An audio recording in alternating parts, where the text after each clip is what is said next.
Ya Allah, Ya Allah, Ya Allah, Ya Rahman, Ya Rahim, Ya Malik. اعوذ باللہ من الشیطان الرجیم، بسم اللہ الرحمن الرحیم۔ ناظرین، آج ہمارا موضوع ہے ہماری تہذیب و تمدن کیا ہے۔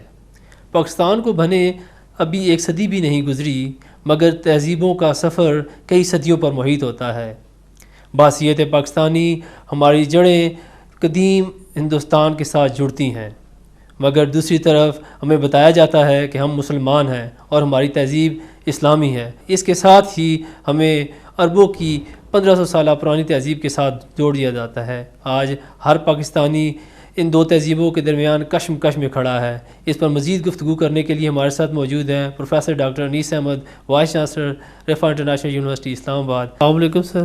وعلیکم السلام ورحمۃ اللہ وبرکاتہ۔ ہمیں سادہ لفظوں میں بتائیں کہ تہذیب و تمدن کا کیا مطلب ہے؟ دیکھیے، تہذیب کا مطلب ہوتا ہے کسی بھی چیز کو سنوارنا، اور تمدن کا مطلب ہوتا ہے کسی چیز کو عملی شکل دینا مدنیت سے۔ تہذیب دراصل ایک ایسی اصطلاح ہے جسے عام طور پہ دو معنی میں استعمال کیا جاتا ہے۔ ایک تو تہذیب کے وہ پہلو جو آپ ناپ سکتے ہیں، تول سکتے ہیں، دیکھ سکتے ہیں۔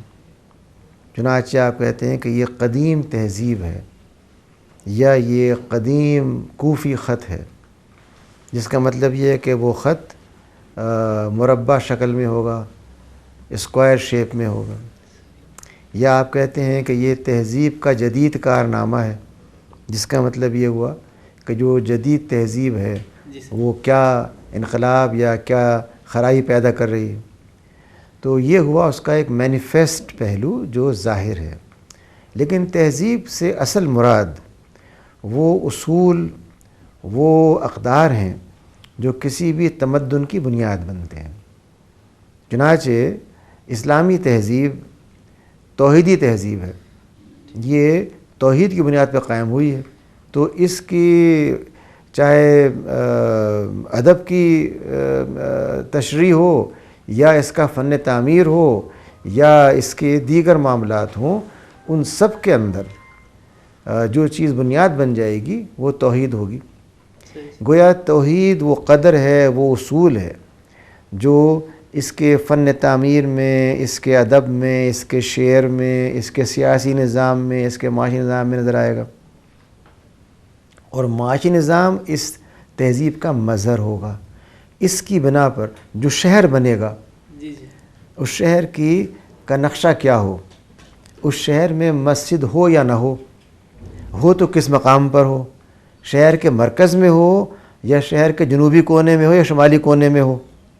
عقل کہتی ہے اگر شہر اسلامی ہے تو مرکز میں ہونی چاہیے مسجد، تاکہ لوگ وہاں پہ نماز ہر طرف سے آ کے پڑھ سکیں۔ یہ بنیاد تھا بغداد کی تعمیر کا، کہ اس کو تعمیر کرتے وقت مرکز میں مسجد کو رکھا گیا، پھر کوارٹرز بنے مختلف حصوں میں۔ تو جب آپ اس شہر کو 500 سال بعد جا کر کے بطور ایک تماشبین کے یا ایک سیاح کے دیکھیں گے، تو آپ کو معلوم ہوگا کہ درمیان میں مسجد ہے، اس کا مطلب ہے کہ ان کے نگاہ میں مسجد کی اہمیت مرکزی تھی۔ یہ جو اس کا مرکزی ہونا ہے یہ تہذیب ہے، اور مسجد کا وہاں پایا جانا یہ اس کا تمدن ہے۔ تو تمدن اور تہذیب دونوں ملے جلے تصورات ہیں، اور فرق ہم کر سکیں تو یہی کر سکتے ہیں کہ تہذیب اصولوں کا، اقدار کا نام ہے، اور تمدن اس چیز کا نام ہے جو آپ عملاً دیکھ سکتے ہیں۔ اچھا سر، ایک میننگ تہذیب و تمدن کے یہ بھی بتائے جاتے ہیں کہ مقامی ماحول کے مطابق جو صدیوں سے وہاں کے رہنے والے باشندوں نے ماحول کے مطابق اپنے آپ کو ڈھالا اور رسم و رواج اڈاپٹ کیے، یعنی کہ اگر فصل کی کٹائی ہے تو اس میں ایک خاص رواج سامنے آیا۔ اسی طرح اگر باہر کا موسم ہے تو اس علاقے میں ایک خاص قسم کے ڈریس پہنے گئے، سردیوں میں ایک خاص قسم کا لباس، اسی طرح بول چال کے انداز، اور وہاں پر جو کھانے کی چیزیں موجود ہیں ان کے مطابق یعنی کہ وہ کوکنگ ان کی ہوگی، ان کی فوڈ اور ریسیپیز ہوں گی۔ ان ساری چیزوں کا کیا نام تہذیب نہیں ہے؟ اگر یہ تہذیب ہے تو پھر بحیثیت پاکستانی ہماری تہذیب کیا قدیم ہندوستان سے نہیں جڑتی؟ آپ کے سوال میں دو پہلو بڑے اہم ہیں. پہلے کا تعلق ہے طرز تحقیق کے ساتھ، اور اس میں سمجھتا ہوں کہ محض آپ نہیں بلکہ خود نئی تربیت جس علمی ماحول میں ہوئی اس میں یہ بات سمجھائی گئی تھی کہ تہذیب کا ارتقاء ہوتا ہے ایک کمتر حالت سے برتر حالت کی طرف. کمتر حالت کا مطلب یہ ہے کہ ایک گاؤں، ایک قبیلہ، اور برتر حالت کا مطلب یہ ہے کہ ایک کاسموپولیٹن سٹی، ایک بہت بڑا تجارتی مرکز. چنانچہ تاریخ کی تعبیر، تہذیب کی تعریف اور مختلف ثقافتوں کا پایا جانا، ان سب کو اس اینک سے تحقیق کرنے کے بعد آپ کو اور مجھے پڑھایا گیا، پڑھایا جا رہا ہے اور جاتا رہے گا، جس کے نتیجے میں آپ کے ذہن میں ہمیشہ یہ بات آئے گی کہ جو مقامی بعض عناصر ہیں وہی تہذیب کی بنیاد ہیں. میں اس طرح تحقیق سے اختلاف کرتا ہوں اور یہ سمجھتا ہوں کہ یہ خالص سامراجی فکر کا نمائندہ ہے، اور اس کا بھی سبب یہ ہے کہ جو سفید نسلیں یورپ سے مسلم دنیا میں گئیں اور انہوں نے کئی سو سال تک انہیں غلام بنایا، انہوں نے اپنے ہاں کی طرز تحقیق کو، اپنے ہاں کی سوسیولوجی کو، علوم عمران کو، علوم سماجیات کو، علوم انسانیات کو، اینتھروپولوجی کو، ان سب کو اپنے زاویے سے ہمارے دماغوں میں اتارا، حتیٰ کہ ہمیں سوائے اس کے اور کچھ نظر نہیں آتا. اس بنا پہ ہمارے ہاں طرز تحقیق سارا وہی ہے، اور اس کے نتیجے میں جو بات آپ نے فرمائی ہے اس کی بنیاد وہ طرز تحقیق ہے.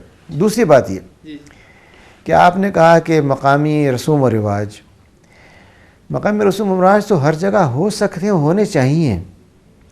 اس کی مثال عرب ہے. عرب کے معاشرے میں رسوم و رواج بہت سے تھے. مثال کے طور پہ یہ رسم تھی کہ ایک قبیلے کا فرما روا اپنے قبیلے کے افراد کی کفالت کرتا تھا.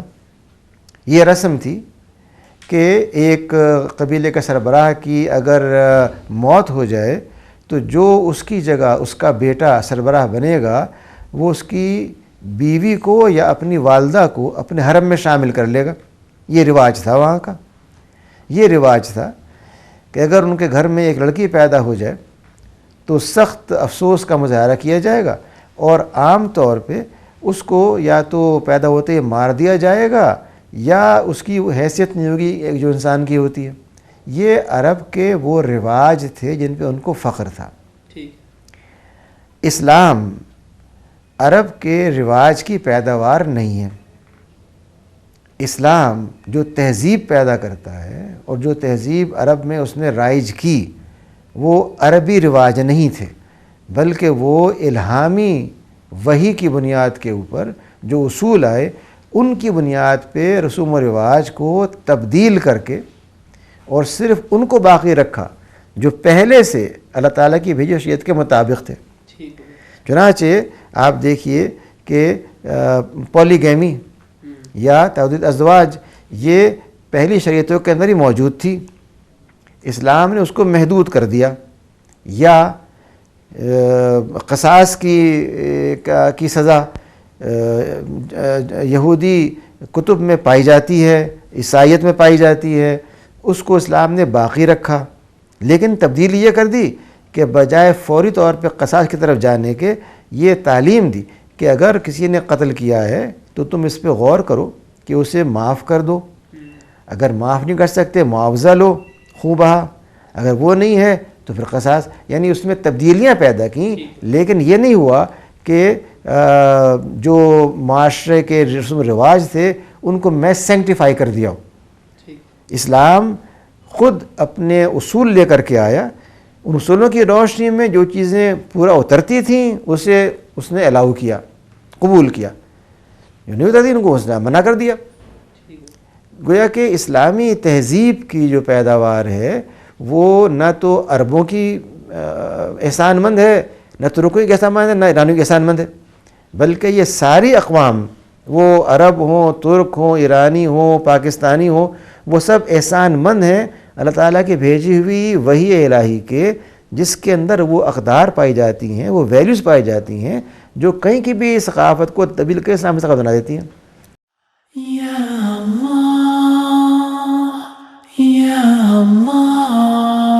يا الله يا رحمن يا رحيم يا ملك